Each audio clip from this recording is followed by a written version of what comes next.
অন্তর্বর্তী সরকার সিন্ডিকেট ভাঙতে পারেনি। নিজেদের ব্যর্থতা স্বীকার করেছেন অর্থ উপদেষ্টা ডক্টর সালেউদ্দিন আহমেদ।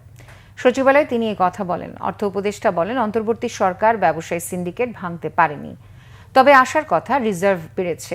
দেশের রিজার্ভ এখন 18 বিলিয়ন থেকে 30 বিলিয়ন ডলারে দাঁড়িয়েছে। জানান, গত কয়েক মাসে অন্তর্বর্তীকালীন সরকার রেকর্ড পরিমাণ বৈদেশিক ঋণ পরিশোধ করেছে। নির্বাচন নিয়ে এখন আর অনিশ্চয়তা নেই বলেও মন্তব্য তার। চাঁদাবাজি 5 আগস্টের পর অনেকাংশে বেড়েছে।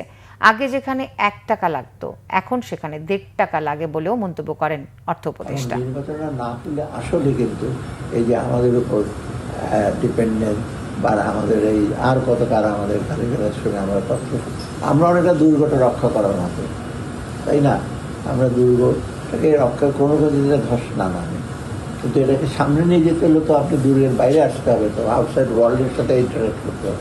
বাংলাদেশ তো একলা না, আমাদের পার্শ্ববর্তী দেশ আছে, তারপর অন্যান্য কাছে আরও ইন্টারেক্ট, সেটা তো আমরা পারছি না এখন করতে। বিষয়টা আমাদের প্রতিবেশী ভারতের সাথে তো আমরা তো সবসময় চাচ্ছি যে ইন্টারেক্ট করতে। অর্থাৎ এই সেন্সে আমি মনে করি যে নির্বাচনটা আনসার্টেন এখন না।